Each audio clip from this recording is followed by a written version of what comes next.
মাসের আগে যদি কি হয় তাহলে ই দে হবে, কি হবে? ই দে হবে।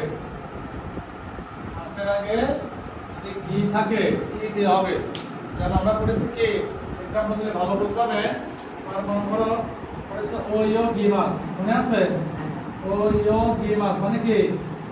ও ইও গি মাস মানে সাঁতার কাটা। কি কাটা? সাঁতার কাটা। এটা হবে ও ইও দে, কি হবে? ও ইই দে, সাঁতার কাটা। হয়ে গেল। ও ইও গি মাস, ইসো গি মাস পড়েছে, মনে আছে? ইসো গি মাস মানে কি? ব্যস্ত।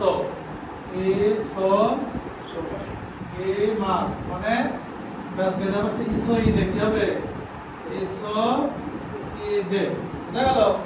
তাহলে এক কথায় তোমার এই যে এইটুকু উঠে যায়, এইটুকু যুক্ত হবে, শর্ট হয়ে যাবে। এর সঙ্গে এক্সট্রা যে উদাসাই ইমাস এগুলো যুক্ত করে দিয়ে বিভিন্ন অর্থ প্রকাশ করবে। বুঝা গেল?